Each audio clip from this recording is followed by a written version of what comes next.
Hello there, and welcome. Before you get too comfortable, if you enjoy quiet journeys into the folds of the past, don't forget to like the video and subscribe. It really does help. And while we're settling in, let me know in the comments where you're tuning in from and what time it is for you. Now, dim the lights and let's ease into tonight's journey together. We begin with a woman whose name has glowed faintly but steadily through the pages of science and history alike. Marie Curie, born Maria Skłodowska in the hush of a Warsaw winter, would grow to become one of the most softly revolutionary figures in modern thought. Yet, hers is not a story of explosive triumphs or sudden acclaim, but one of long hours, quiet resolve, and a patient insistence on knowledge even when the world stood doubting and still.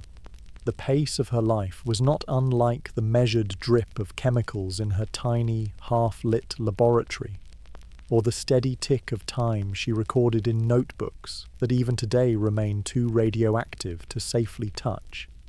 And yet, for all her brilliance, there was something deeply human in her loneliness, her small comforts, and her tireless work done not for applause, but for understanding. The kind of understanding that glimmers faintly in the dark and changes everything. Tonight, we'll drift slowly through her life as it truly unfolded.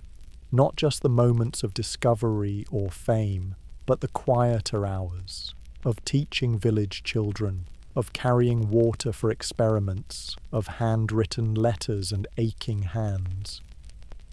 We'll move gently through the frost of her childhood in occupied Poland, the dim corridors of Parisian universities, the tiny rooms where she and Pierre stirred pitchblende until it surrendered its secrets, and the later years where she turned grief into guidance for future generations. This will not be a tale of spectacle, but of perseverance, a story not shouted but whispered.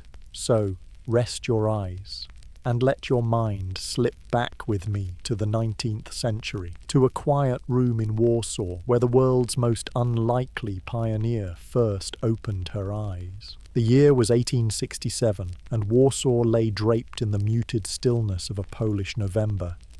The skies hung low, grey and unbroken, and the wind passed gently along cobbled streets, stirring the bare branches and carrying with it the faint scent of coal smoke. In a modest apartment tucked behind the facade of an old townhouse on Freta Street, a cry broke the silence. It was not loud, nor remarkable to those outside, but for the Skłodowski family within, it marked the arrival of their youngest daughter, Maria. She came into a world already shaped by quiet hardship. Poland, as it had been for much of the century, was not truly Poland. It had been carved and claimed by neighbouring empires, and Warsaw, though Polish in heart and speech, lay under the firm control of the Russian Empire. Russian officials dictated the school curriculum, the newspapers, and the rhythms of public life. But in private spaces, like the Skłodowski home, Polish identity remained quietly resolute. Maria's father, Władysław, was a man of measured intellect and enduring calm. He taught mathematics and physics, subjects he approached with both passion and precision. Her mother, Bronisława, ran a girls' school and held firm to the values of education and self-discipline. The household was modest, but rich in thought. Books lined the shelves, and ideas were freely discussed at the table, though always with a careful ear for the listening state. From her earliest days, Maria was observant. Her large, serious eyes followed the slow turning of pages and the careful laying of ink. She watched her siblings, Zofia, Józef, Bronisława, and Helena, move through their lessons, their chores, their small joys and frustrations. She was not boisterous or prone to childish noise. Instead, she seemed to absorb the quiet details of her world, the pattern of her mother's footsteps across the wooden floor, the changing light in the schoolroom, the way snow softened the noise of the city.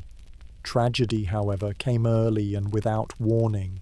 When Maria was just 9, her mother, who had long been battling tuberculosis, passed away. Her elder sister, Zofia, had died only a few years earlier of typhus. These losses settled deeply into the child's heart, leaving behind a tender ache that she rarely spoke of, but which stayed with her throughout her life. In their place grew a kind of quiet resolve, a stoicism perhaps, or simply the understanding that time moved on regardless, and that one must continue with it. School for Maria was both a comfort and a challenge.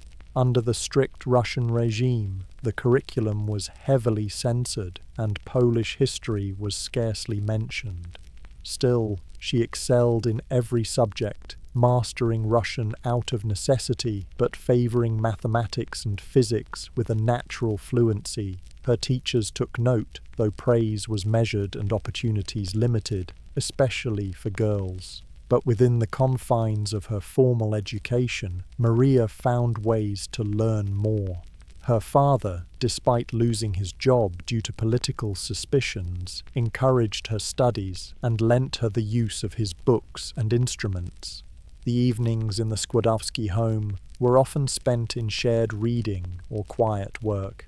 There was little money for extravagance, but there was always space for thought. Maria, often curled in a chair with a candle beside her, would copy passages, solve equations, and dream, not of fame, but of understanding. The idea of science as a kind of sacred curiosity took root in these moments. Not something performed on grand stages, but rather something sought in the stillness. As she grew into adolescence, the question of her future loomed larger. The universities in Warsaw were closed to women, and though informal study circles existed, the so-called flying university, offering underground lectures in Polish, the options remained narrow. Maria longed for more, but she knew that any path forward would require sacrifice, patience, and time. To support her sister Bronisława, who wished to study medicine in Paris, Maria made a quiet decision. She would become a governess, live with a family in the countryside, teach their children, and save her wages so that one day she too might travel westward. It was a choice made not in defiance, but in deep practicality. The path of knowledge, she knew, was rarely swift. So, at 17, Maria left Warsaw. She packed her few belongings, kissed her father, and stepped aboard a train bound for a rural estate. The city receded behind her, the iron tracks clicking rhythmically beneath her feet, carrying her into a new chapter shaped by service, study, and solitude. But even then, with the vast plains of Poland stretching outside the window, she carried within her a small, persistent light. It was not yet radium, nor polonium. It had no name and no fame, just a quiet belief that the pursuit of truth, no matter how slow, was always worth the cost. In the gentle folds of 19th century Warsaw, Maria's early years passed beneath a sky that was not entirely her own. The city, though Polish in spirit, wore the colours of its occupiers. Russian rule pressed down upon the daily life of its citizens, not with the roar of armies, but with the slow, deliberate erosion of culture. It was a time when identity was whispered rather than sung, when the very name of one's homeland could not be freely spoken in the classroom, nor its poets openly read. For young Maria, this quiet repression shaped the fabric of her days. The Polish language, though spoken within the home, was considered subversive in public institutions. Schools were instructed to teach in Russian, to refer to Russian history, and to foster loyalty to the Tsar. The curriculum was a carefully curated script, sanitized, censored, and cautious. And yet, in between the lines, something else quietly lived: resilience. Her father, Władysław, did not speak often of politics. A measured man with a gentle authority, he understood the risks. But he allowed his children to ask questions, and he answered them with a calm that implied both wisdom and care.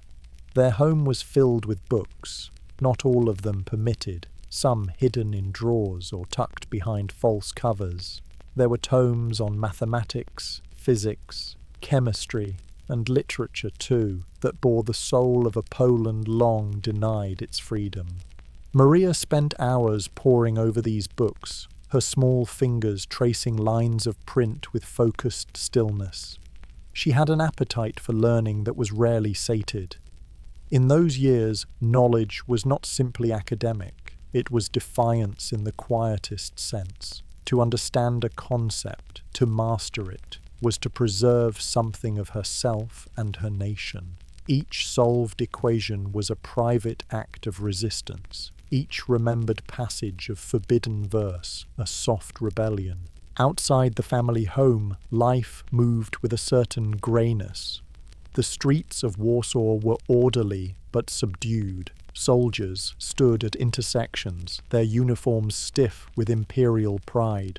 Shopkeepers spoke in low tones, always aware of listening ears.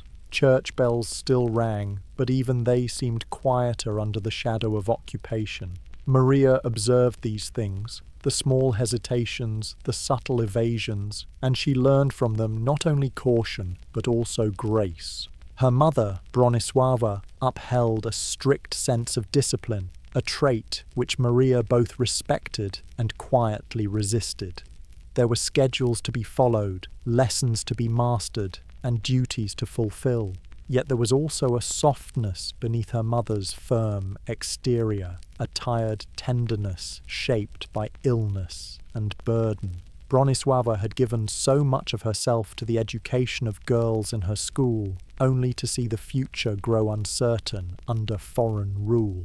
Her health faltered slowly, then rapidly, as tuberculosis tightened its hold. Maria, the youngest, watched this with a kind of helpless intensity. She learned the rituals of caretaking before she understood them fully, fetching water, fluffing pillows, adjusting blankets. Her small presence by the bedside became a fixture, even as the days grew longer and quieter. And when death came, as it eventually did, it brought no spectacle, just a silence that seemed to echo through the corners of the flat, and a new, aching absence that would never quite be filled. With the loss of her mother and sister so close together, Maria's childhood shifted into something more adult.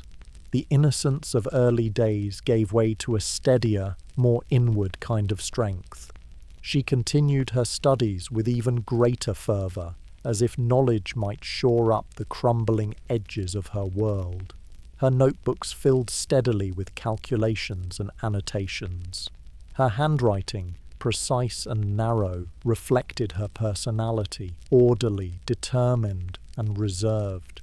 Yet even in her sorrow, there were moments of light. Her bond with her father deepened in those years. He too had lost much, yet he carried himself with quiet dignity. He shared stories of Polish thinkers and scientists, some long past, others exiled, all remembered. He spoke of Copernicus, of the principles of physics, of the nature of light and energy. These evening conversations, spoken in soft tones over weak tea, formed the true foundation of Maria's education. In school, she remained the brightest pupil, though never boastful. She answered questions with clarity, avoided trouble where possible, and quietly rebelled where necessary. When a teacher denounced Polish heroes, Maria held her silence, but her pencil pressed harder into the page. When textbooks omitted her homeland's past, she filled the margins with what she had learned at home. The flying university, though still a future prospect, was already present in spirit. Warsaw, though constrained, held its own rhythm. The seasons turned with the same quiet regularity. Snow fell thick and white, muffling the sounds of carriages and conversation. Spring brought the scent of damp earth and the faint promise of change, and all the while Maria grew, not just in age or height, but in depth. She became a girl shaped by loss, but not defined by it. Her eyes, calm and unblinking, seemed to look beyond the present, as if already seeing the path ahead. That path, though still hidden, would not be simple. There would be years of sacrifice, long nights of labour, and 1,000 quiet frustrations. But the roots were already there, in the stillness of her grief, in the texture of her notebooks, in the careful words of her father. And so her childhood, marked not by play or freedom, but by study and silence, prepared her not only for the discoveries she would one day make, but for the manner in which she would make them, slowly, quietly, with patience and purpose, and the kind of steadiness that changes the world not with noise, but with light. The rhythm of Maria's early life, already hushed and careful, grew even more so as she stepped further into adolescence. The flat on Freeta Street, once filled with the soft chatter of siblings and the tender presence of a mother, was now a quieter place. Her father, ever composed, bore the weight of these absences with a kind of enduring grace, though Maria could see, in the occasional pause of his voice or the faint tremor in his fingers, that he too grieved deeply. It was a grief they did not often name. In those days, sorrow was not something to be displayed or openly discussed. It moved through the household like low fog, ever present, settling into corners, affecting everything while drawing little attention to itself. Maria, still barely into her teens, internalized this pattern. Her own sadness became something she folded neatly into the pages of her notebooks, something she placed beside equations and vocabulary lists. She did not stop learning. If anything, her studies became more intense. There was comfort in the certainty of mathematics, in the way formulas held their shape, even when everything else seemed to slip. She memorized long passages of text, worked problems far beyond her age, and read whatever she could find. Books were still her companions, and in them she found not escape exactly, but a sense of forward motion. The family's financial situation, however, was growing more precarious. Her father, once a respected educator, had fallen out of favor with the authorities. His Polish sympathies were no secret, and in a system that rewarded loyalty to the Russian regime, this had consequences. He took lower-paid positions, sold possessions, and did what he could to maintain a modest stability. Still, the atmosphere at home became one of quiet thrift. Meals were simple, new clothes rare, and every coin carefully considered. Maria felt this shift deeply. She was always observant, and though no one spoke of sacrifice, she understood that her own comfort was no longer the priority. Yet she never complained. Instead, she adapted. She sewed and mended, repurposed old school books, and did without when needed. In time, she would come to view hardship not as a barrier, but as a condition through which one passed with endurance. When she completed her secondary education, she did so with distinction, graduating at the top of her class. Her teachers recognized her intelligence, but the paths open to her were few. Universities in the Russian Empire did not admit women. There were no scholarships, no easy options. If she wanted more, she would have to create her own way forward. And so began the next phase of her quiet perseverance. Her elder sister Bronisława had gone to Paris to study medicine, no small feat, and the plan was simple, though not easy. Maria would work and send money to support her sister, and in return, Bronisława would help Maria come to Paris in due time. It was a pact between siblings, formed not in haste, but in slow, considered trust. To earn money, Maria became a governess. She took a post with the Żurawski family in the countryside, far from the familiar streets of Warsaw. The journey there, by train and carriage, was long and cold. Her belongings were few: a small suitcase, some books, and a satchel containing her precious notebooks. The landscape she entered was wide and sparse, flat fields interrupted by clusters of trees and the occasional low farmhouse. The Żurawskis were not unkind, but Maria's position was clear. She was not family, and she was not quite staff. She was somewhere in between, expected to educate the children, to dine in quiet, and to avoid drawing too much attention to herself. The days settled into a routine: morning lessons in reading, writing, and arithmetic, afternoons of walking or quiet study, evenings spent by the hearth, often in solitude. It was during this time that Maria fell in love for the first and perhaps only time in her life. The Żurawskis' eldest son, Kazimierz, was a thoughtful young man, fond of literature and possessed of a certain dreamy intellect. They shared conversations, long and meandering, about books and ideas. There was a softness to their bond, one that grew gently over many months. But reality, as it often did, asserted itself. When the possibility of marriage was raised, the Żurawski family disapproved. Maria was clever, yes, but she had no wealth, no name of note. It was understood, quietly, painfully, that such a union would not be permitted.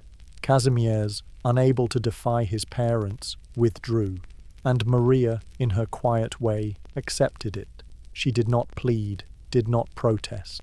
Instead, she returned to her work, her studies, and the long-term plan she had set with her sister. Heartache was folded, like so much else, into her daily rhythm. It did not disappear, but it dulled with time, becoming another layer of experience, another quiet sorrow that shaped her character.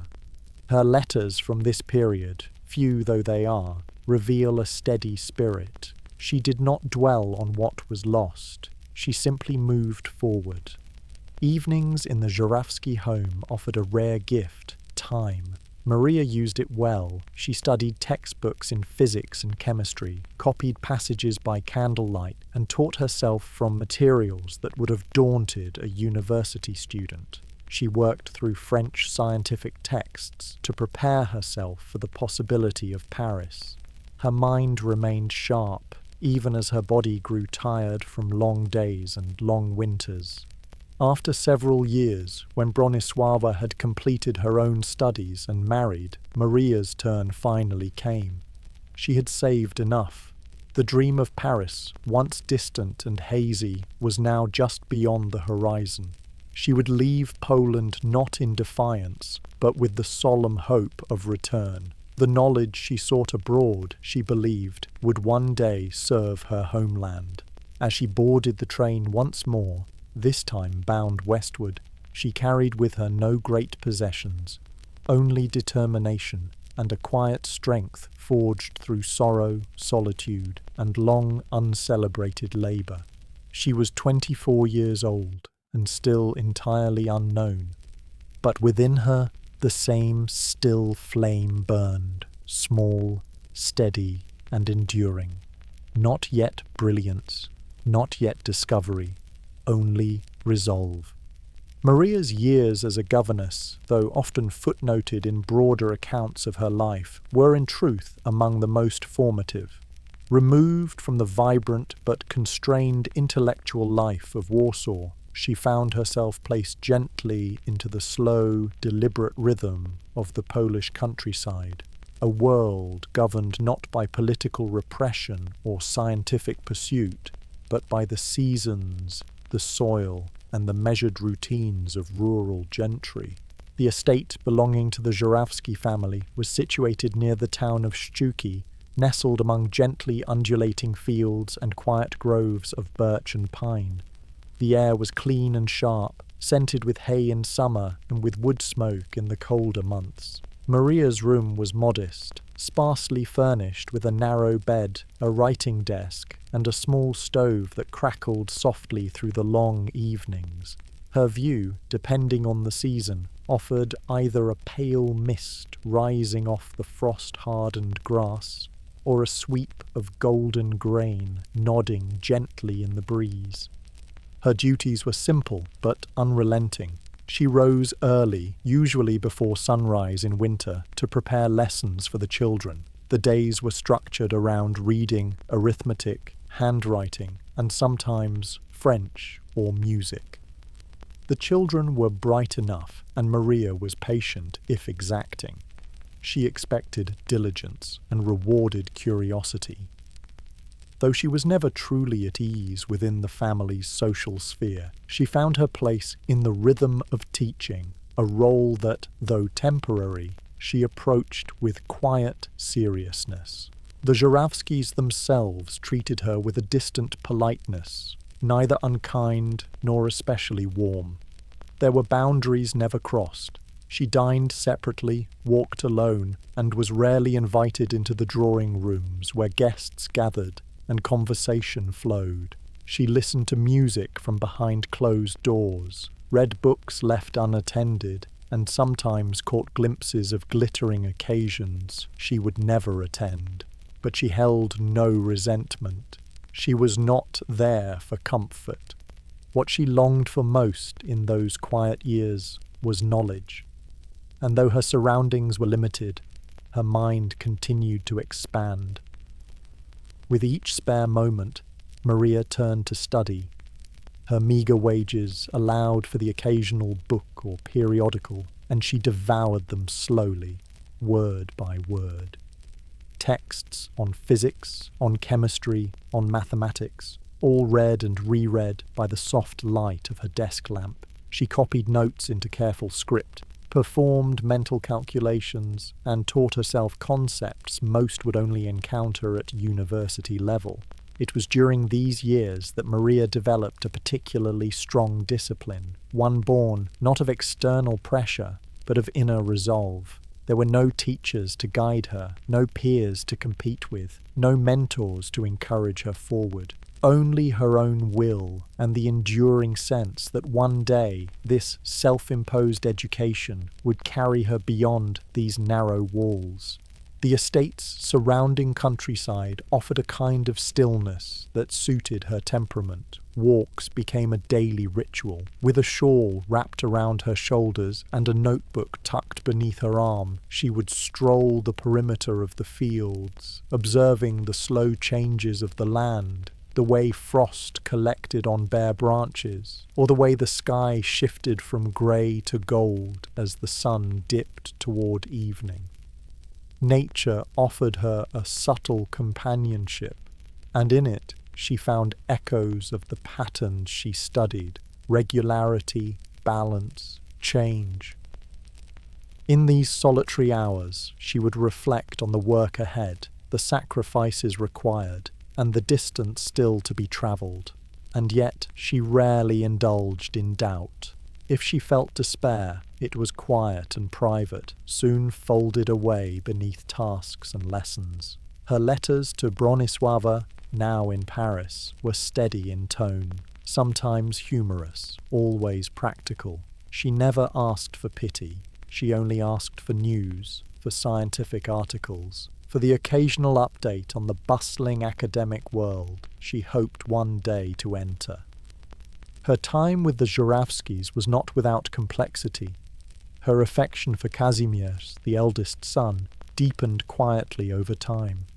Their conversations, usually brief and carefully conducted, revealed a mutual respect, a shared love of thought. There were moments, stolen and subtle, where something tender seemed to pass between them. A glance too long, a question that lingered, yet both knew, without it being said aloud, that nothing would come of it. The class divide was insurmountable, at least in the eyes of the family. When the matter was eventually broached, gently but firmly, Maria accepted the outcome without protest. Her heart, though bruised, did not falter. Instead, she retreated once more into her studies, her teaching, and the enduring dream of Paris. After 3 years, her time as governess came to an end. She had saved what she could, each ruble carefully stored, each expense weighed. Bronislava, now married and settled in the French capital, extended the invitation. The path was finally clear. Not easy, not guaranteed, but open. Maria packed her belongings in silence, folding her few dresses and cherished books with methodical care. She took one last walk through the fields, pausing beneath the skeletal trees that had watched her come of age. When she left the estate, it was without ceremony. A carriage, a wave, and the quiet departure of someone never fully seen. But she carried with her more than just possessions. She carried discipline, patience, self-reliance, and a profound capacity to endure. In the years to come, Maria would become known for her brilliance, her resilience, her near-ascetic devotion to science. But it was here, in the quiet shadows of the countryside, among lessons and long walks and unspoken affections, that those qualities were formed. The girl who left Warsaw had been intelligent. The woman who now boarded the train for Paris was something more, quietly formidable and ready, at last, to begin again. The journey from Poland to France, though physically straightforward, marked a profound threshold in Maria's life. She left Warsaw behind, not with a sense of escape, but with the solemn hope that all she had endured, the long evenings of self-study, the quiet disappointments, the daily thrift, would now begin to gather meaning. The train bore her westward across the broad fields of Central Europe, through the shifting languages of stations and the changing shapes of roofs, until at last Paris emerged. It was 1891, and Maria arrived at the Gare de l'Est with 2 trunks, a small purse, and the full weight of her aspirations. The city was vast, louder than Warsaw, filled with the clatter of carts and the cry of vendors, the glow of gas lamps mirrored in puddles on cobbled streets. She found it overwhelming at first, not just the scale, but the pulse of it all, the urgency in people's movements, the casual way Parisians occupied public spaces. Here, no one whispered their identities. Everything was spoken aloud, boldly, sometimes brusquely. She moved into a cramped attic room in the Latin Quarter, where the ceilings sloped and the single window let in only a portion of the grey northern light. The furnishings were few, a narrow bed, a stove with unreliable temperament, a desk stacked with borrowed texts. The wallpaper peeled slightly in one corner, and the wind slipped through the cracks on colder nights. Yet for Maria, it was enough. More than enough. It was hers. Her enrollment at the Sorbonne, under the name Marie, the French version of Maria, was both a culmination and a beginning. She threw herself into her studies with the same silent intensity that had carried her through her years in Poland. The lectures were demanding, often rapid, spoken in a French that still held unfamiliar idioms. Her fellow students were predominantly male, and few noticed the pale, slight woman seated near the front, scribbling notes with quiet focus. She rented additional textbooks she could not afford to buy, translating them line by line with a dictionary always at hand. Her meals were sparse: bread, sometimes eggs, occasionally a bit of cheese. In winter she often went without heat, wrapping herself in blankets as she studied. Hunger, cold, and fatigue were constant companions, but she bore them without complaint. Her letters home were brief and practical. She spoke of marks, of courses, of weather, rarely of discomfort. She did not ask for help. The world of physics and mathematics, once pieced together in isolation, now opened to her in full. The laboratories at the Sorbonne were modest by today's standards, but to Marie They were sacred spaces, rooms where laws of nature could be glimpsed and measured, where thought became substance. She studied under some of the most respected minds of the age, including Gabriel Lippmann and Edmund Booty, men who would later speak of her precision and restraint, though at the time few recognized her fully. What she lacked in social ease, she made up for in clarity of thought. Her fellow students gradually took notice. There was something unwavering about her, something undistracted. She did not gossip, did not waste time, did not seek admiration. She worked, and when she was not in class, she was at her desk, or walking alone along the Seine, or reading in the library beneath the yellow glow of gaslight.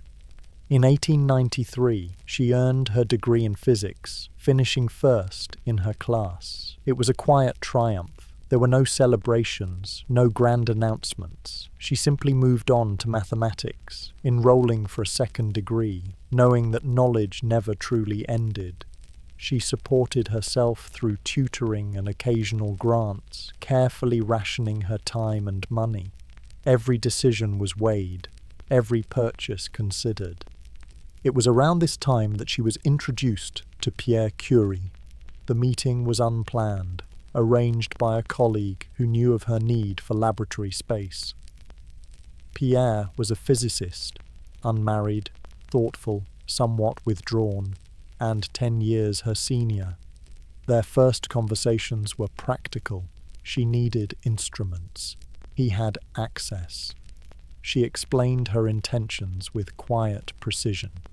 He listened, asked questions, offered assistance. What began as collaboration soon grew into something gentler.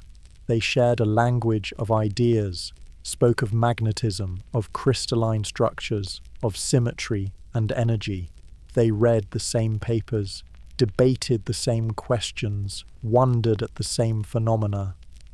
But unlike the earlier affection with Kazimierz, this bond was rooted not in possibility, but in shared vocation.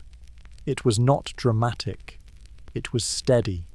Pierre admired her rigor, her refusal to embellish. Marie, in turn, recognized in him a kind of kindred dedication.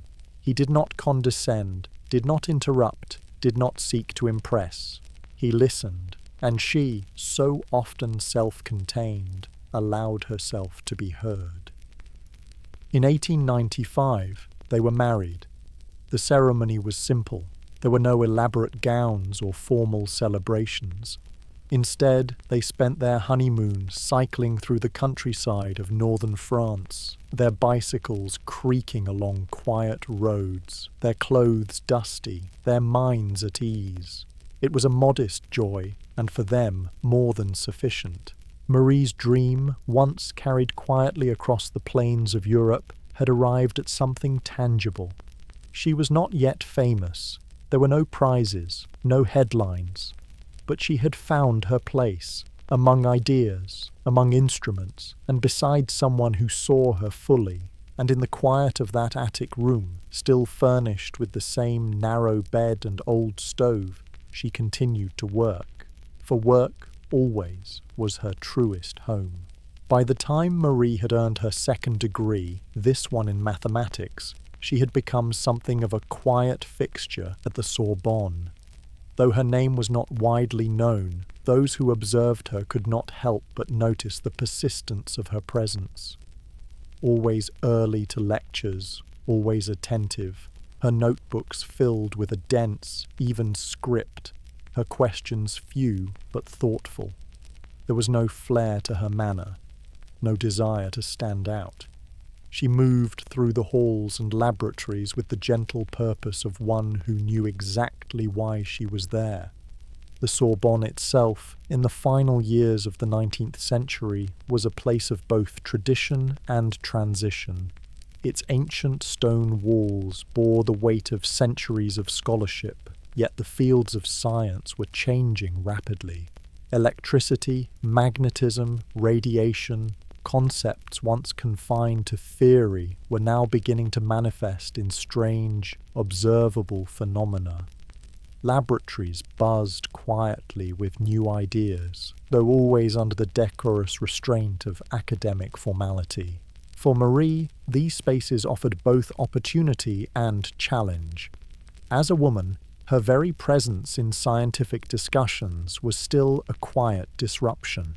Most lecturers addressed their audiences as gentlemen, a habit of language that left her politely unacknowledged, yet she made no issue of it. She did not protest, nor insist upon recognition. She simply listened, learned, and advanced. Her presence became its own kind of argument, calm, undeniable, and enduring.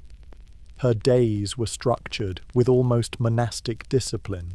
Mornings in the laboratory, where she refined her experimental technique. Afternoons in libraries, surrounded by silent rows of dusty volumes. Evenings often spent reviewing results, making calculations, or reading recent papers by French and German physicists. She kept to a modest routine, her meals often little more than bread and broth, her wardrobe practical and worn. The physical discomforts of her life, poor heating, meagre diet, long hours, were accepted as the natural cost of pursuit. The city around her, meanwhile, pulsed with a very different energy. Paris in the 1890s was noisy, bold, and adorned with light. The Eiffel Tower, newly built, dominated the skyline. Boulevards rang with the clatter of horses, the music of cafes, the rustle of fashionable skirts. But this world, with its entertainments and distractions, existed largely apart from Marie. She walked through it at times, but only on her way to somewhere else. For her, the excitement lay in the quiet mysteries of natural forces, those invisible currents that governed matter and energy.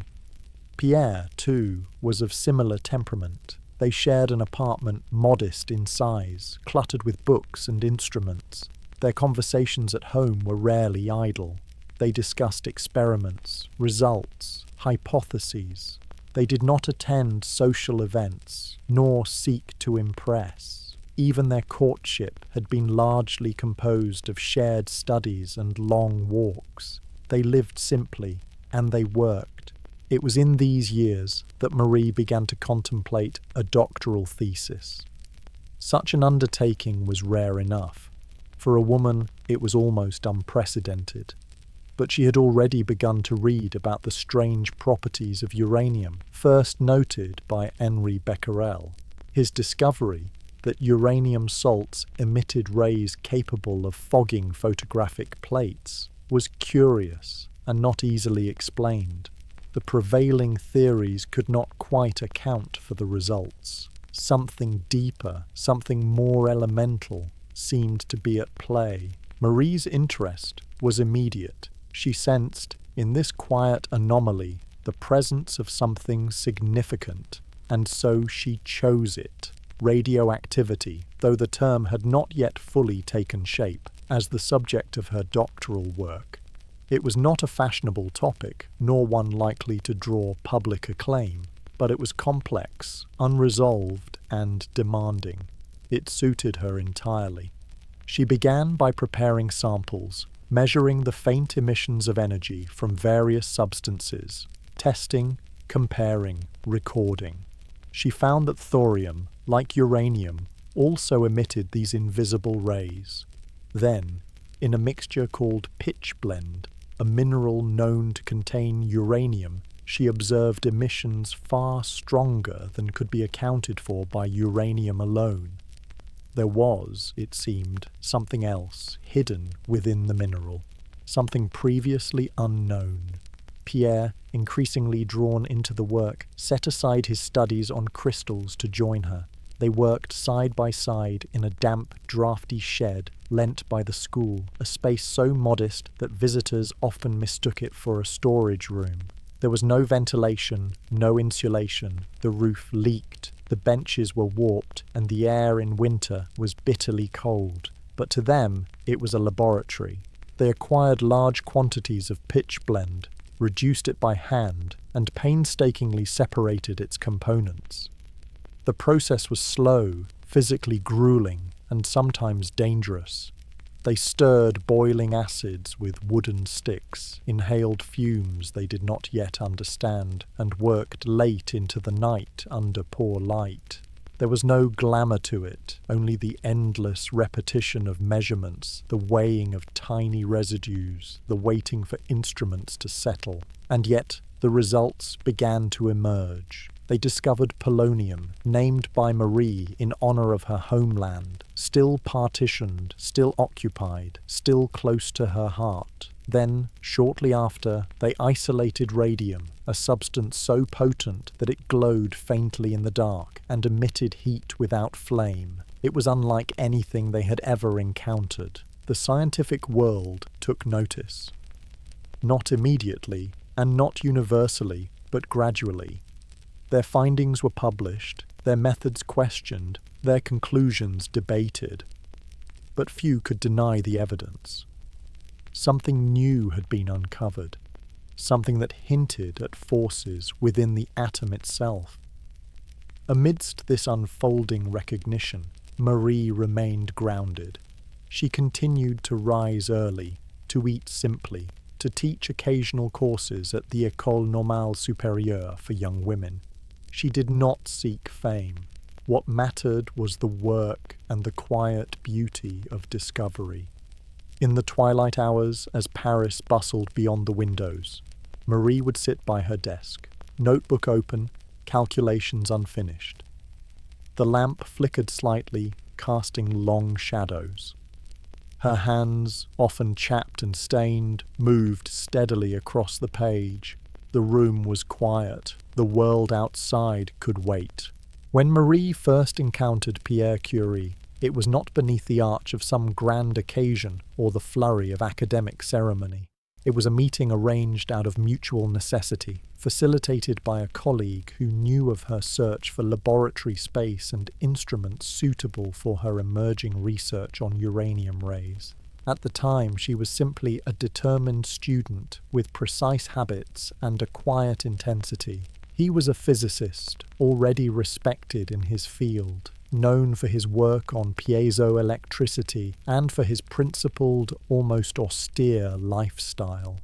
Their paths crossed not through sentiment, but through science. Pierre Curie had lived much of his life in quiet contemplation. He had never been inclined towards society's distractions. In fact, before meeting Marie, he had resigned himself to the thought that perhaps he would never marry.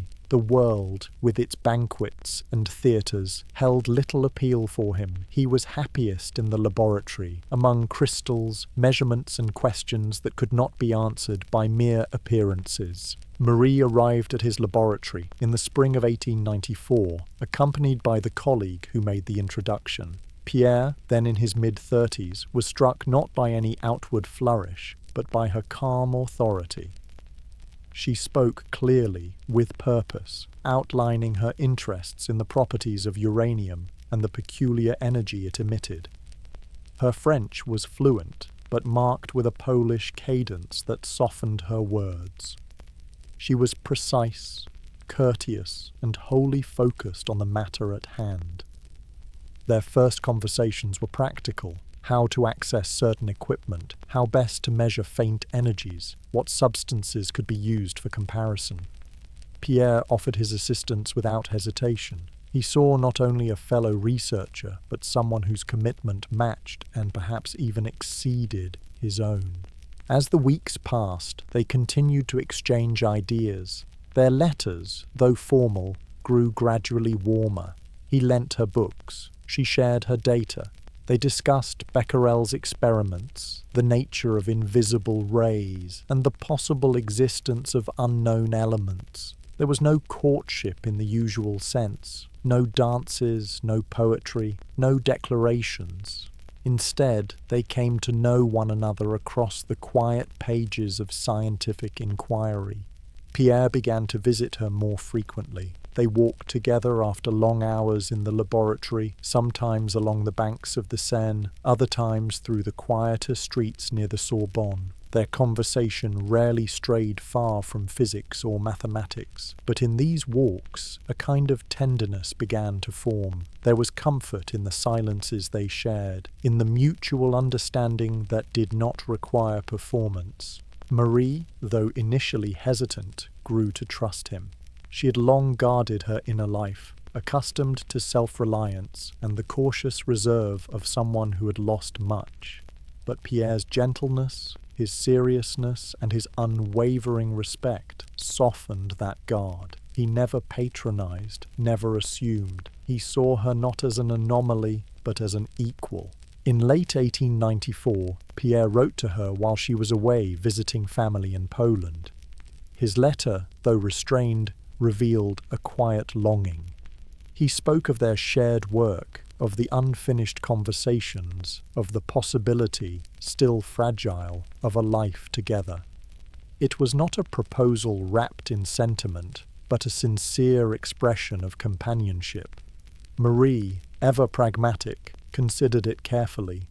She knew what marriage might mean, the merging of two paths, the challenge of balancing family and research, the risk of losing the independence she had fought so hard to build. Yet with Pierre, the possibility seemed less like a surrender and more like a continuation. A life built not on compromise, but on mutual purpose.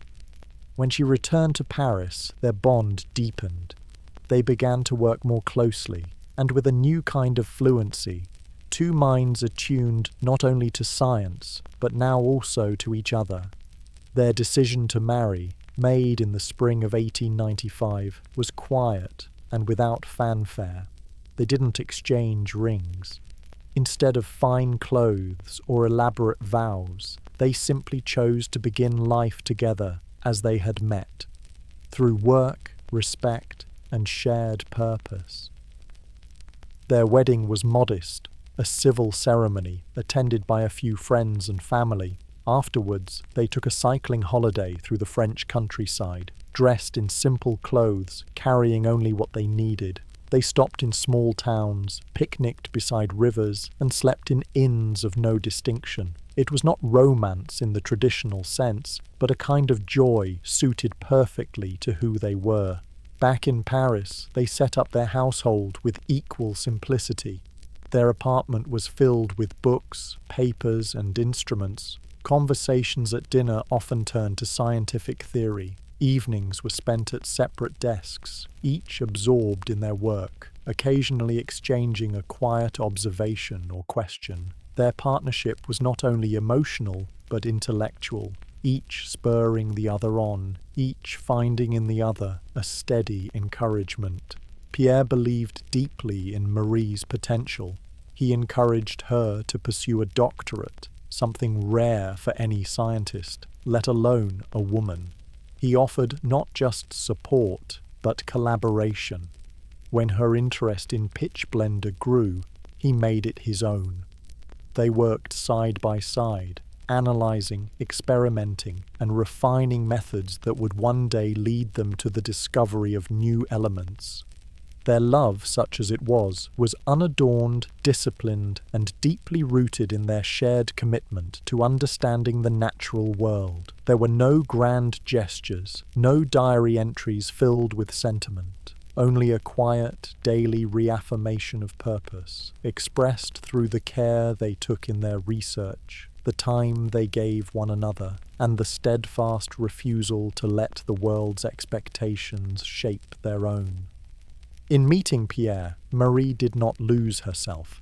Instead, she found someone who recognized the truth of her nature and held it gently. Together, they would begin the work that would define not only their careers, but the very landscape of modern science. And in the dim light of their small laboratory, amidst the smell of chemicals and the quiet clatter of glassware, something extraordinary had already begun. The life that Marie and Pierre Curie built together was not defined by wealth nor by social convention. It was shaped instead by simplicity, purpose, and a kind of mutual solitude that few others could understand. Their apartment in Paris, near the Rue de la Glacière, was modest in every respect. The furniture was functional, the walls lined with shelves of journals and apparatus. There was little in the way of decoration, and yet, for them, it was a haven, a space where minds could meet freely, unburdened by the distractions of society. They rose early, often with little ceremony. Mornings were spent at the laboratory, sometimes together, sometimes separately. Their routines diverged and converged throughout the day, always around the central axis of their research. Lunches were brief, often taken standing, and evenings tended to return them to their desks. It was a rhythm shaped not by obligation, but by shared devotion. Their love was not romantic in the traditional sense, but something steadier, quiet, constant, and deeply felt. In their private conversations, which few others were ever party to, they spoke not just of science, but of ideas more broadly. Philosophy, literature, the future of education, all found a place in their exchange. Pierre, in particular, was deeply interested in the principles of anarchism and the ethics of knowledge, while Marie remained focused on the practicalities of experimental work and the quiet advancement of understanding. Together they complemented each other, their differences folding easily into a shared way of thinking. They had little interest in the performative aspects of the scientific world. Invitations to lectures, receptions, and academic gatherings were often declined or accepted with quiet reluctance. They did not seek fame or recognition.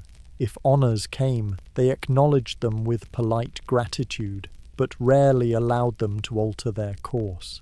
Their focus remained fixed on the slow, painstaking process of discovery.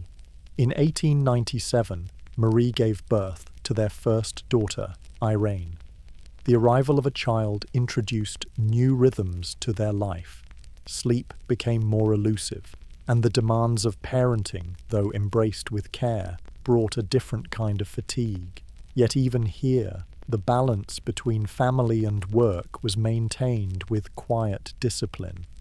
Marie would take Irene to the laboratory when necessary, setting her in a corner with a book or toy while she worked. It was not ideal, but it was the best they could manage. They did not hire nurses or housekeepers. They lived within their means and trusted in their own capabilities. Their home was often cluttered, papers here, instruments there, but never disordered in spirit. There was a sense of purpose that underlay even the untidiest moments. Their work was not something to be set aside in favour of domesticity, nor was their family something they neglected. It was a life of careful balance, and they managed it not through grand design, but through quiet agreement. Their scientific partnership deepened further during these years. Marie's doctoral research focused on the newly identified phenomena of radioactive emissions, now involved daily experimentation with pitchblende and other minerals. It was a messy, physically demanding process. She and Pierre stirred vats of solution by hand, crushed ore with heavy implements, and carried out repeated measurements of radiation using the delicate electroscope Pierre had developed with his brother. Their laboratory, an unventilated shed behind the École de Physique et Chimie Industrielle, was ill-equipped and poorly lit. Rainwater seeped through the roof, and in winter their breath hung visibly in the air. Yet neither of them complained. To them, it was a place of extraordinary potential. Here they pursued the unknown not with haste or spectacle, but with the steady patience of those who truly believed in the value of observation. Their progress was slow, measured in milligrams and months. When they began to suspect that pitchblende contained more than just uranium, they did not rush to conclusions. Instead, they refined, recalculated, and repeated. It was in this careful process that they first isolated polonium, an element named by Marie to quietly honor her Polish homeland. Later, they uncovered radium, a substance that emitted radiation so powerful that samples would glow faintly in the dark. These discoveries were not presented with fanfare. The Curies published their results in the journals of the day, allowing the scientific community to absorb and assess their claims. The evidence spoke for itself. In time, the world would come to recognize the significance of their work. But within the laboratory, the glow of radium was not a symbol of fame. It was a puzzle, still unfolding. They began to notice that prolonged exposure to radioactive materials had physical effects: burns on the skin, fatigue, unexplained illness. But the nature of radioactivity was not yet fully understood. The risks were unclear and the curiosity too great. They continued without protective measures, unaware of the long-term consequences. As interest in their work grew, requests began to arrive from other scientists and institutions.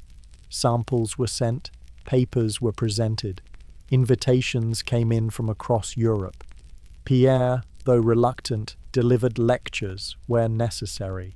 Marie preferred to remain in the lab, continuing the slow work of purification, often spending weeks at a time repeating the same procedures, refining her data with quiet diligence. When, in 1903, the Royal Swedish Academy of Sciences decided to award the Nobel Prize in Physics to Pierre and Henri Becquerel, it was Pierre who insisted Marie's name be included. She had done more than share the labour. She had led it in many respects. Without her, he made clear, there would have been no discovery. The committee relented, and Marie became the first woman ever to receive a Nobel Prize. The announcement reached them on a damp Paris afternoon. They did not celebrate with champagne or ceremony.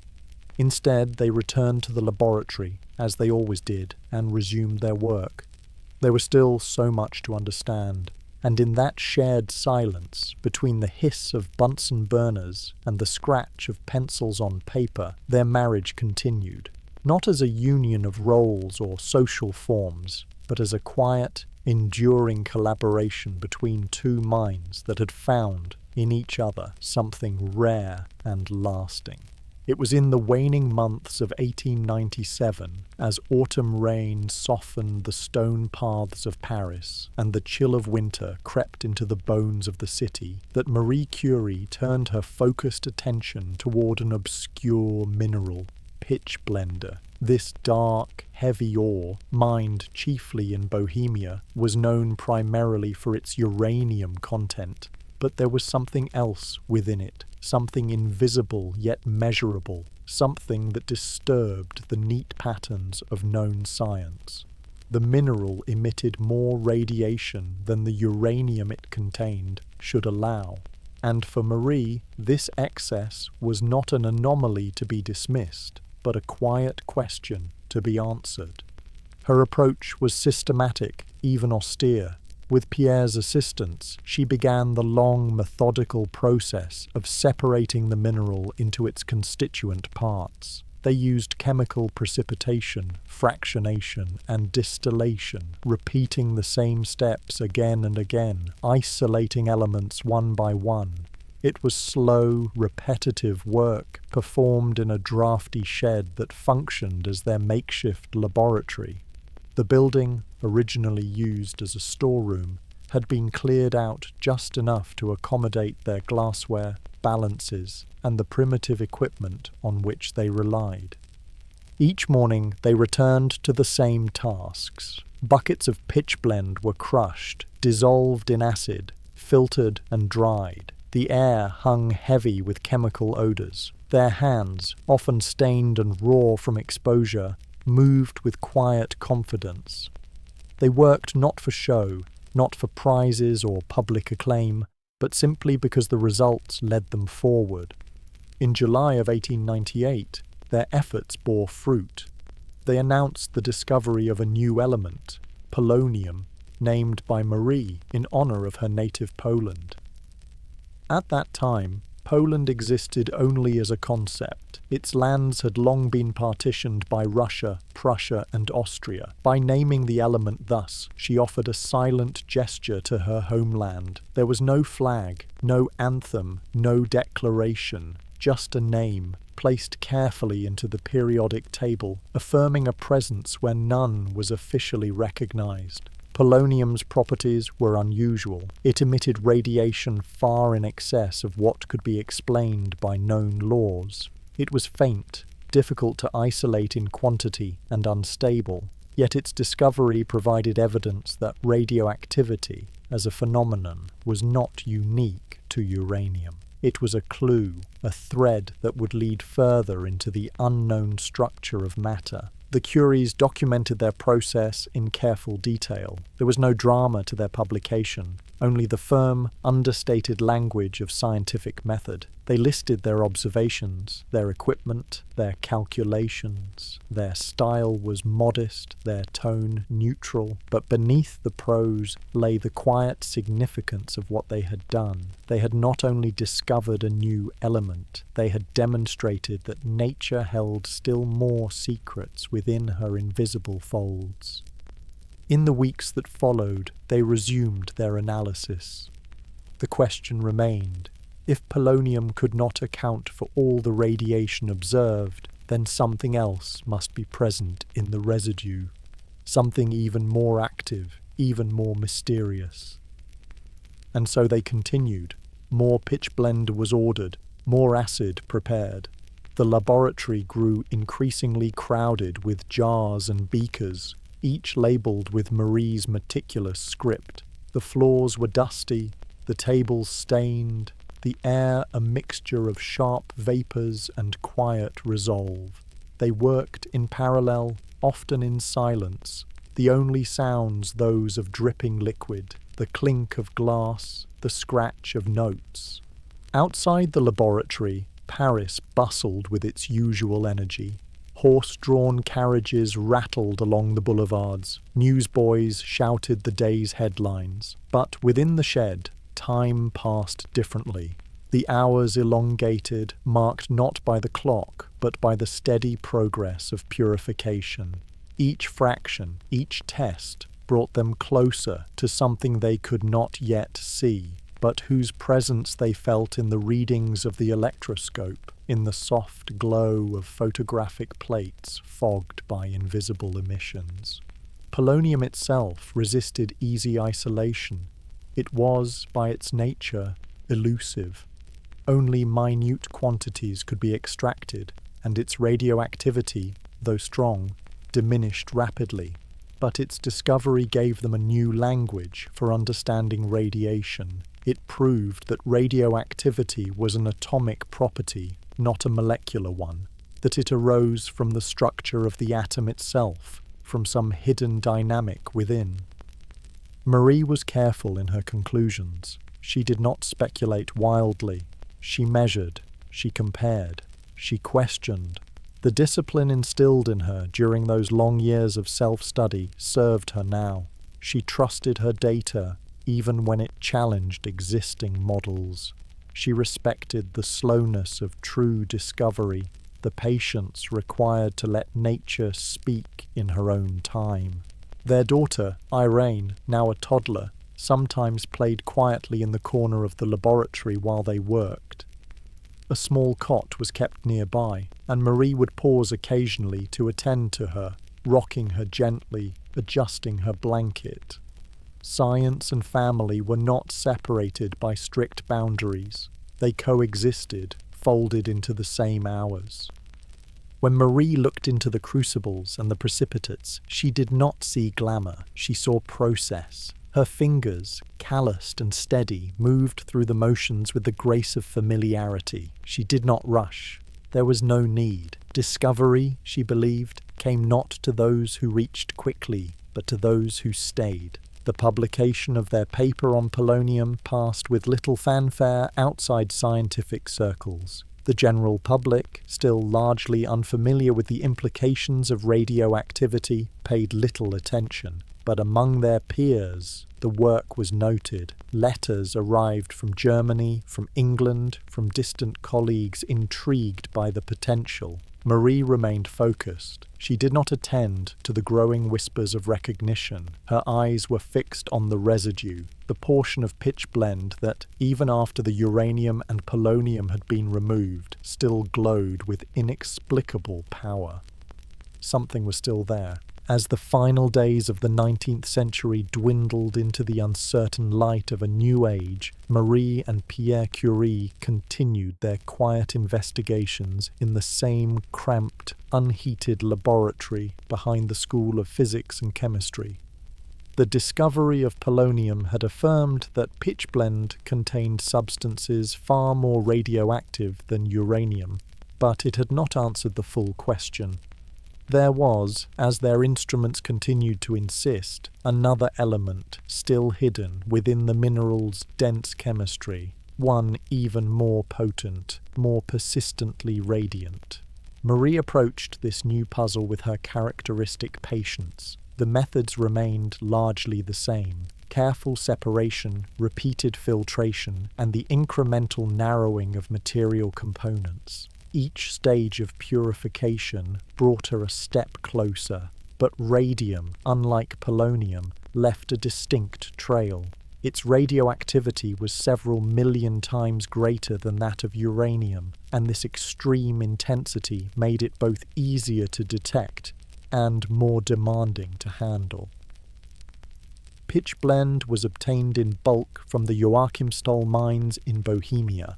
These shipments arrived as coarse, dark rocks, unrefined and difficult to transport. Marie and Pierre, having no technicians to assist them, undertook every stage of the process themselves. They rented an old shed, little more than a converted storeroom, and filled it with enormous cast-iron cauldrons, glass beakers, and retorts. Acid fumes drifted into the air, staining the wooden beams above. The floor was gritty with residue, the walls darkened with chemical stains.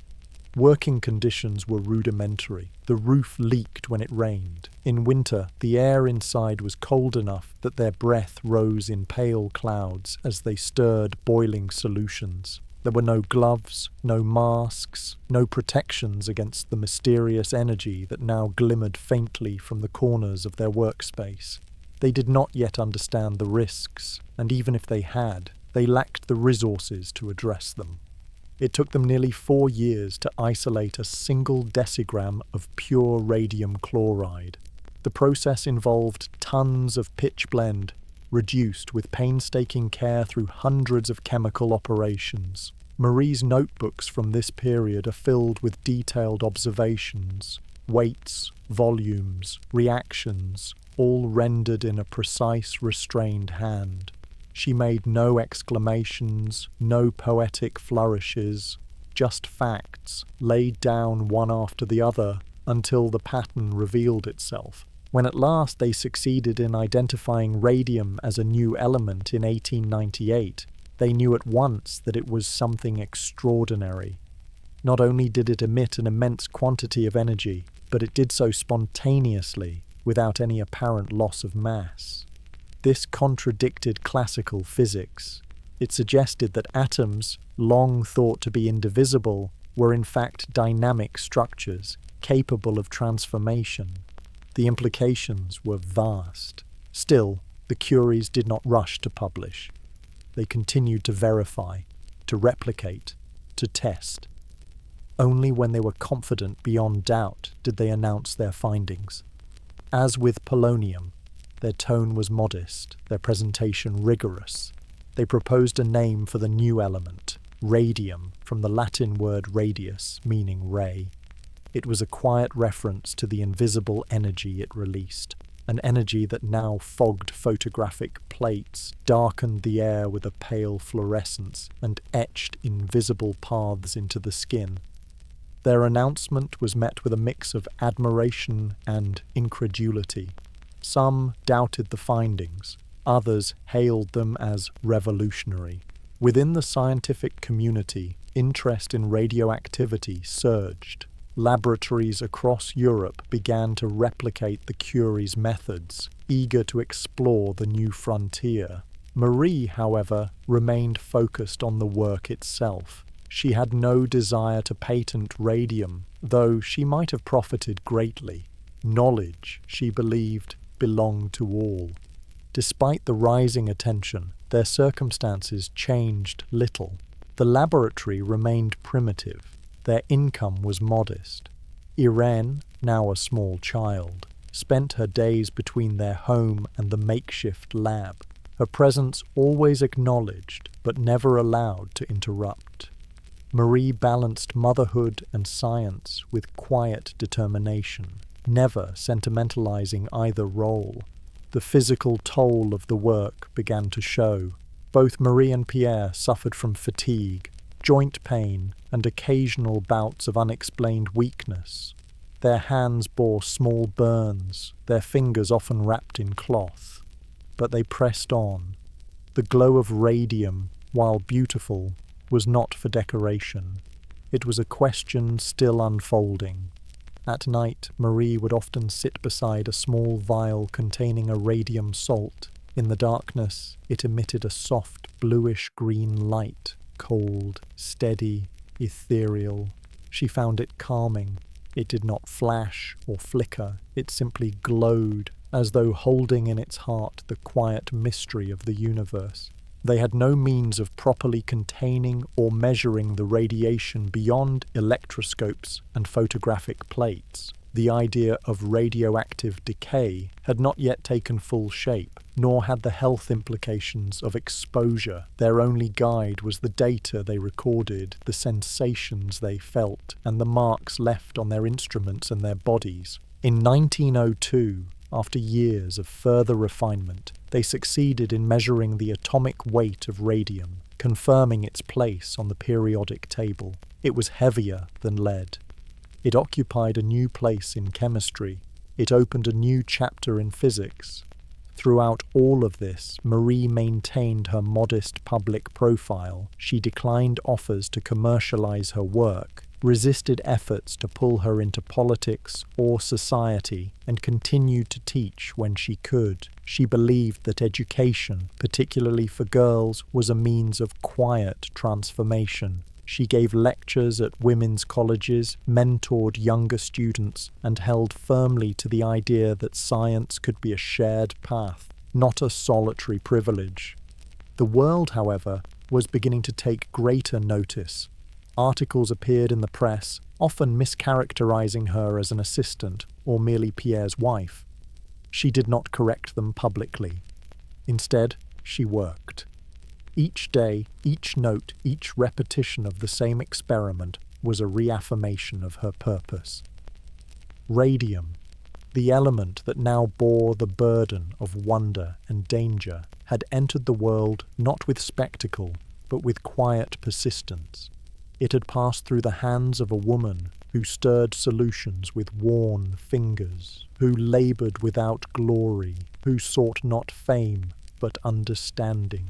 And so, in that dim shed, among the stains and glass, the glow of radium continued, not as a symbol of discovery alone, but as a reflection of the method by which it had been found. Slow, patient, enduring. The early years of the new century brought with them a swelling tide of recognition for the work Marie and Pierre Curie had done. Yet within that rising light, a quiet shadow also began to lengthen across their lives. Their days, once ruled solely by the rhythms of the laboratory, now bore the weight of invitations, correspondence, public attention. They accepted some of it, always reluctantly, never quite comfortable with the gaze of others. Accolades came quietly, and for a time were received with the same modesty that had defined all their efforts. In 1903, the Royal Swedish Academy of Sciences awarded the Nobel Prize in Physics jointly to Pierre Curie, Marie Curie, and Henri Becquerel for their work on radioactivity. The award, though celebrated in academic circles, was not without controversy. Initially, only Pierre and Becquerel had been selected. It was Pierre's quiet insistence, his calm but firm assertion of Marie's equal contribution, that ensured her inclusion. When the news reached them, there was no celebration. Marie, now 36 and weary from years of labour, made a small notation in her diary. She did not travel to Stockholm with Pierre that winter. She was unwell, and the journey was long. Instead, she remained in Paris, tending to Irene and her research, reading quietly of the ceremony in newspapers, and returning always to her notes. Still, the award changed things. Their names began to circulate more broadly. Requests for lectures, for interviews, for public appearances began to arrive in earnest. Pierre, ever reticent, struggled with the exposure. He was a scientist of internal landscapes, not theatre. Marie, more reserved still, shrank from it. She found little joy in speaking for crowds, and even less in seeing her life reduced to column inches and headlines. The Sorbonne, under some pressure, offered Pierre a professorship. It was not an honour freely given, but a grudging recognition of his growing stature. With the position came the promise of a proper laboratory, and at last a space more worthy of their work. Plans were drawn, equipment requested. There was a sense that their small, cold shed might finally be replaced by a place of stability. But life, in its quiet way, intervened. On a wet morning in April 1906, as Pierre crossed the Rue Dauphine in central Paris, he was struck by a heavy horse-drawn cart. The rain had made the stones slick, and the street was crowded. He slipped, fell beneath the wheels, and was killed instantly. There was no farewell, no time for last words. One moment he was walking, the next he was gone. Marie received the news not as a scream, but as a silence. Those around her said she did not weep, at least not at first. She simply stood, still and upright, and listened to the words being said, as though they belonged to someone else. The man who had walked beside her through every day of the last decade was gone. The partner who had understood her completely, who had shared her labour and her life, now existed only in the spaces he had left behind. The days that followed passed in a kind of hush. She attended to the funeral arrangements, answered the many letters of condolence with simple acknowledgments. Irene, just 8, was kept close. Marie dressed in black, as was expected, but beyond the trappings of mourning, she withdrew. Her grief was internal, quiet, unshared. In the margins of her diary, she wrote of his absence with devastating restraint.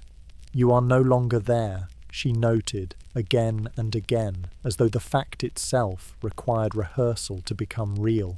But even in mourning, she returned to work. Pierre's professorship at the Sorbonne had not yet begun. In a decision that surprised many, the faculty offered the post to Marie. It was an unprecedented act. No woman had ever held a teaching position at the institution. She accepted it not with pride, but with purpose. She would continue what they had begun, not in defiance of loss, but in honour of it.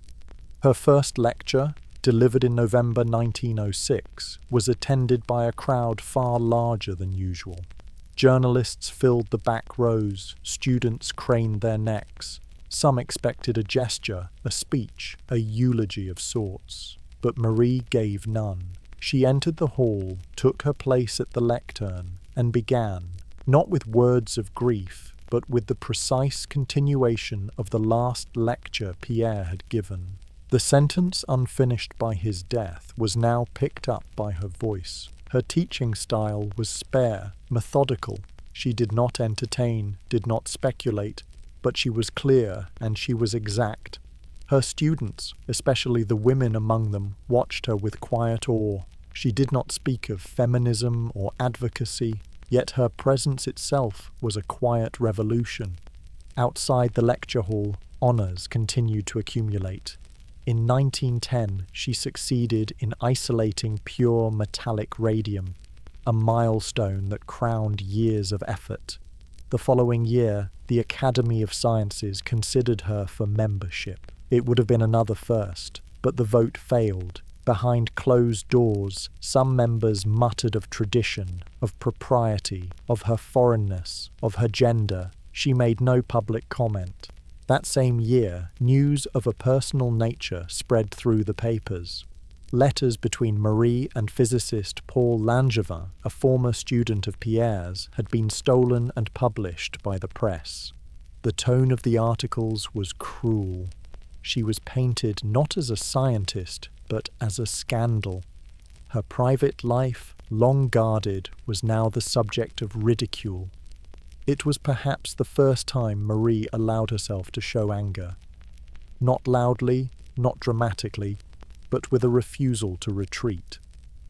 She attended the Solvay conference later that year, the only woman among 24 of the most eminent scientists of the age. Her posture was calm, her expression composed. She sat beside Einstein, Lorentz, and Planck as an equal. The noise of gossip did not follow her there. In that room, only thought mattered. In 1911, she was awarded the Nobel Prize in Chemistry for her discovery of polonium and radium, and for her work in isolating radium and studying its nature. She became the first person to win Nobel Prizes in 2 different scientific fields. Still, there was no speech, no indulgence. She accepted the honor, then returned once again to her notes, her instruments, her daily work. Grief, by then, had become part of her rhythm. It did not recede. It simply settled, quiet and steady, into the folds of her days. Pierre remained in her thoughts always, not as a ghost, but as a presence woven into the very fabric of her life.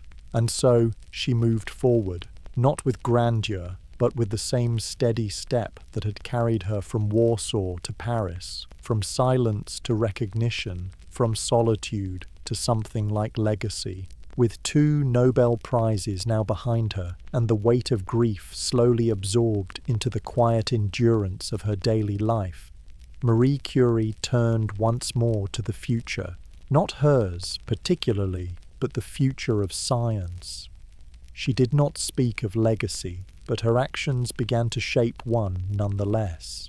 At a time when many in her position might have settled into reflection, she chose instead to build something lasting, a place where research could be conducted with care, free from commercial pressure and independent of passing fashions. A sanctuary for science. And so, the Radium Institute began to take form. It was conceived in Paris, and it would not bear her name. Marie had no desire to mark herself in stone or plaque, but its identity was, in every quiet way, shaped by her values. The construction began in 1911, not long after her second Nobel Prize. She had secured funding from the Pasteur Institute, the University of Paris, and the French government, though each had required careful negotiation. She met with administrators and ministers not with charm or persuasion, but with reasoned insistence. She spoke clearly, plainly about the need for an institute devoted to the study of radioactivity and its applications. The building rose slowly on the Rue Pierre Curie, a narrow street tucked away from the grand avenues of Paris. The architecture was simple, no decorative flourishes, no great entrances. Inside, the rooms were modest, functional. Laboratories, classrooms, offices, and quiet corners where students might read in peace. Every detail was considered. Ventilation was improved, lighting was sufficient, and safety, still a relatively new concept in radioactive work, was given deliberate thought. Marie oversaw all of it. She reviewed plans, selected equipment, and advised on layout. She hired carefully, not for reputation or charm, but for integrity and diligence. The staff was small but capable, and the atmosphere she fostered was one of mutual respect. There was no hierarchy of ego. Researchers were expected to work collaboratively, to share findings, to place truth before ambition. Marie's presence set the tone, calm, serious, unpretentious. The institute opened officially in 1914, just as the world began to tip into war. Marie, though aware of the changing tides, did not delay.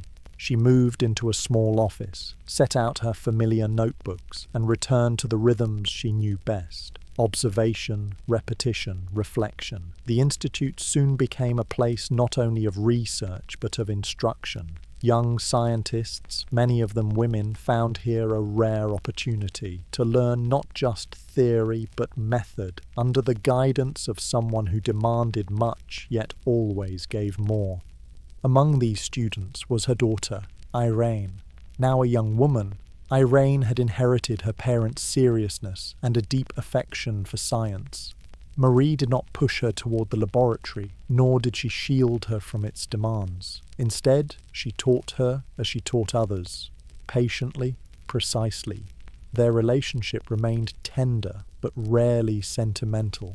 They spoke as equals, often more about compounds than emotions. The work conducted at the Institute in those early years focused on both fundamental research and practical application. Marie was particularly interested in the medical uses of radium. She collaborated with physicians, explored its potential in treating cancer, and ensured that the Institute maintained a steady supply of radioactive isotopes for hospital use. She did not charge high fees, nor did she restrict access to patents. Her concern was utility, not profit. Despite her accolades, Marie continued to encounter resistance from certain corners. Some scientists, still unsettled by her gender or her nationality, questioned her leadership. Newspapers occasionally dredged up past controversies. She responded only with silence and further work. She was not interested in debate, only in outcomes. The atmosphere at the Institute was one of intense focus, but not without warmth. Marie believed in the dignity of labor, the necessity of quiet, and the value of shared meals. She would often eat lunch with her staff, seated at a long, unadorned table, the conversation low and unhurried. She spoke little of herself. More often she asked questions. Visitors were struck by the humility of the place. There were no trophies, no photographs of awards, no framed honors on the walls, only rows of journals, neatly stacked, equipment meticulously maintained, and a garden in the back where she sometimes sat alone in the early hours before the day's work began. In 1921, she traveled to the United States to receive a gram of radium, a gift organized by American women who had raised funds through public appeal. It was not a trip she relished. She disliked public speaking and the theatre of it all, but she understood the importance of the moment. The radium would be used at the Institute for further research and medical treatment. She endured the ceremonies with her usual composure, accepted the vial with quiet gratitude, and returned home as soon as she could. She remained through it all singularly devoted to her work. She did not retire, did not slow. Her eyesight faded. Her hands, ever more unsteady, bore the marks of years spent handling substances not yet fully understood. Yet she continued. Each day she climbed the stairs of the Institute. Each evening she walked home slowly beneath the soft lamps of Paris, her coat buttoned against the wind. She had built something more than a workplace. The Radium Institute became a sanctuary for inquiry, a place where truth was pursued without noise, where students learned to think with care, and where science was not a career, but a calling. And in the quiet of those corridors, under the hush of early morning, her legacy began to take root, not in the accolades she had received, but in the minds she had shaped, and the work that would outlast her. When the First World War broke out in the summer of 1914, France, like much of Europe, descended into an atmosphere of strained anticipation, followed by swift mobilization. In the early days, few foresaw the scale of the devastation to come, but as the months passed, it became clear that this was not to be a brief conflict, nor one contained to distant battlefields. The toll, human, moral, and physical, was immense. Marie Curie, though now past middle age and internationally respected, did not retreat from this moment. She did not view war as a domain for scientists, nor did she indulge in patriotic rhetoric, but she did see a need, a quiet, urgent gap in care for the wounded, and she set about filling it with the same deliberate focus that had marked every chapter of her life. In the early stages of the war, field hospitals were often ill-equipped. Soldiers injured at the front were transported long distances for treatment, and surgeons frequently operated without the benefit of clear diagnostic tools. X-rays, discovered only 2 decades earlier, were available in Parisian hospitals, but rare and cumbersome in rural or mobile settings. Marie understood immediately what was needed. X-ray units that could be moved closer to the front lines, machines that could identify broken bones, locate shrapnel, and reduce unnecessary amputations. It was, she believed, a problem of organization and adaptation, not of invention, but of application. Working quickly, she obtained a small fleet of vehicles, ordinary cars modified to house generators and X-ray apparatus. She collaborated with mechanics, electricians, and radiologists to adapt equipment for transport. The interiors of these radiological cars, as they came to be known, were cramped and rudimentary. Each vehicle contained an X-ray tube, a photographic plate, and a dynamo powered by the car's engine. It was enough. But she did not stop at design. She taught herself to drive, still a rarity among women at the time, and passed her exams without fuss. She obtained the necessary permits, arranged fuel supplies, and recruited volunteers. She trained nurses and medical assistants, many of whom had no prior experience with radiology. She conducted lessons at the Radium Institute, often late into the evening, teaching the principles of X-ray imaging, radiation safety, and equipment repair. Irene, then in her teens, assisted with the work. Mother and daughter spent long days preparing materials, coordinating dispatches, and assembling supplies. Their bond deepened in these hours, not through sentimentality, but through shared purpose. By the end of 1914, the first mobile unit was deployed. Marie accompanied it herself, travelling to field hospitals in northern France, sleeping in makeshift accommodations, eating simple meals, and operating the machine in conditions that were often cold, damp, and under threat of artillery fire. She wore no uniform, carried no rank. The soldiers, many of whom did not recognize her, simply called her Madame Curie. Over the course of the war, she helped establish over 20 mobile radiological units and nearly 200 fixed X-ray installations in military hospitals. It is estimated that more than 1 million soldiers were examined using these machines. Marie kept few records of her own role, preferring to highlight the work of her students and collaborators. Radiation exposure, still poorly understood, was a constant risk. Protective measures were minimal. She accepted the danger quietly. Her focus was on speed, clarity, and care. She worked in silence, often through the night, developing plates in darkened corners, interpreting shadows on glass with unerring precision.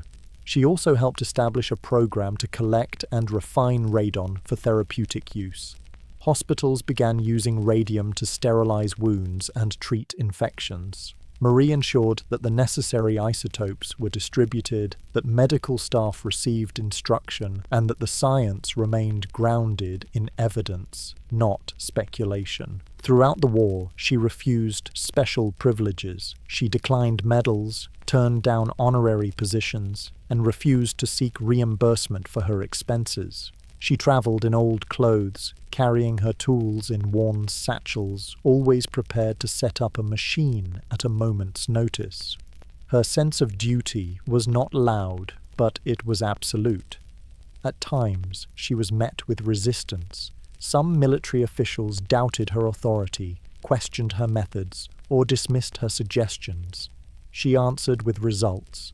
The clarity of her images, the effectiveness of her methods, the number of lives quietly improved or saved, these became her only argument. The war changed her. Not in her principles, which remained steady, but in her understanding of how science could serve beyond the laboratory. She had always believed in the practical application of knowledge. Now she had seen it at work amid mud, pain, and blood. She saw science not as something separate from suffering, but as a response to it. When the war ended in 1918, she returned to the Radium Institute, weary but undiminished. She resumed her research with the same quiet determination. She rarely spoke of her wartime efforts. When asked, she redirected the conversation. There was always more work to be done, and yet, those years, those long, sleepless days among the wounded, left an impression not only on her, but on the many young women she had trained. They would carry her methods forward into hospitals and laboratories around the world. In the end, Marie Curie's contribution to the war was not marked by banners or parades. It was marked in quiet recoveries, in bones healed with precision, in pain lessened by care, and in the quiet hum of machines brought closer to those who needed them most. The war had passed, leaving France and much of Europe marked by silence where noise had once reigned. The front lines were quiet now, but the scars remained, in the land, in the people, and in the quiet undertone of public life. Marie Curie returned to her laboratory with that same silence folded into her being.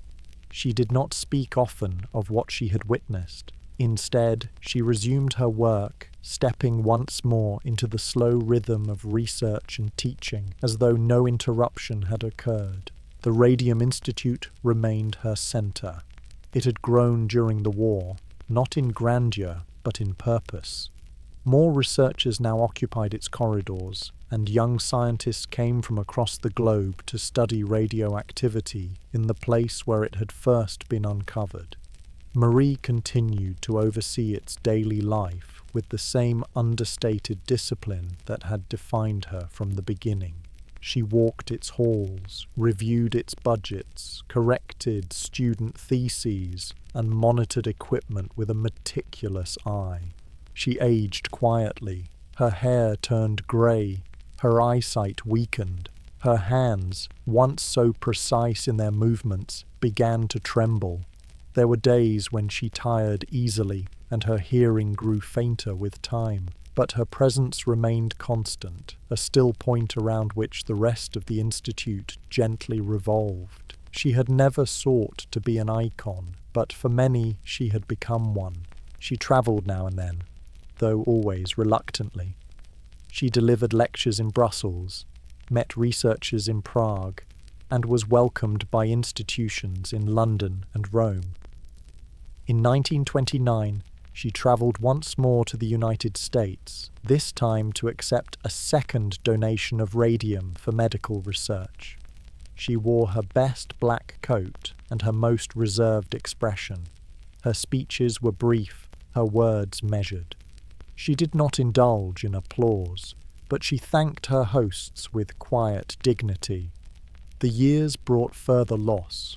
Her second daughter, Eve, though healthy and vibrant, chose not to follow the scientific path. Her dear friend and fellow physicist, Albert Einstein, continued to correspond with her, and they shared occasional walks when their paths crossed. Yet many of her early colleagues were gone, and the world of physics had moved rapidly forward.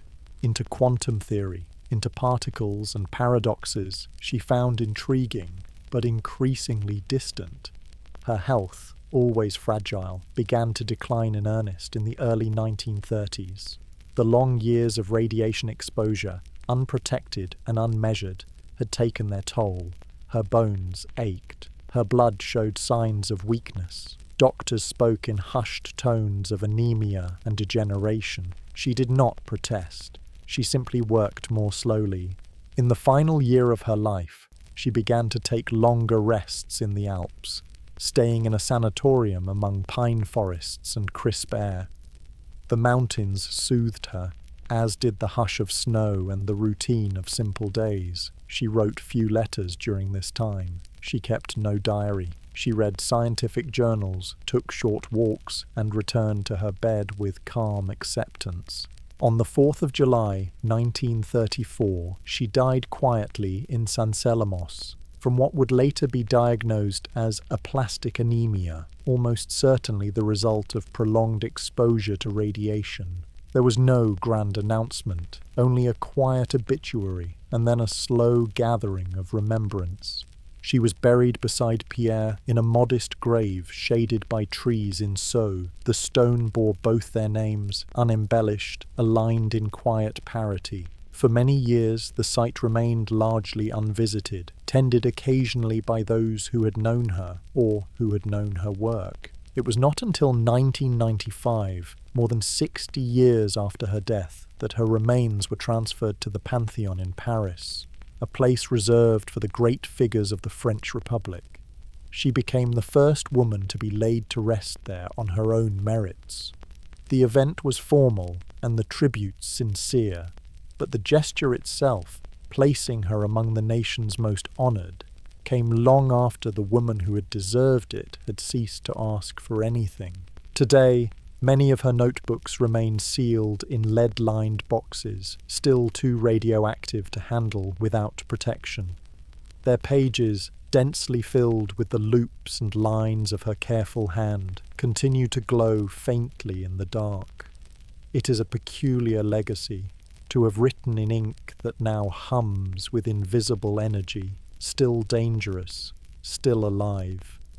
But beyond the radiation, beyond the discoveries, beyond the names of elements and prizes, her legacy endures in quieter ways, in the laboratories where precision still matters more than prestige, in the classrooms where young women, once excluded, now pursue science as their right, in the hospitals where radium and later isotopes continue to save lives.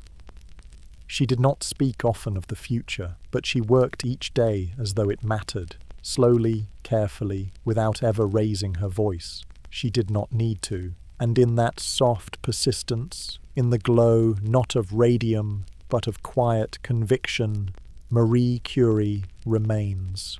Long after her hands had stilled and her laboratory coat hung unworn, the world continued to speak the name Marie Curie. It was not shouted in stadiums, nor etched in the soaring marble of palaces, but repeated softly in lecture halls, whispered across hospital wards, and noted in the quiet margins of academic journals. Her legacy, like the discoveries she made, was not loud, but enduring. It settled gently into the fabric of modern life, felt rather than seen, known rather than performed. The Radium Institute, her long-standing labour of love, evolved in the decades after her death.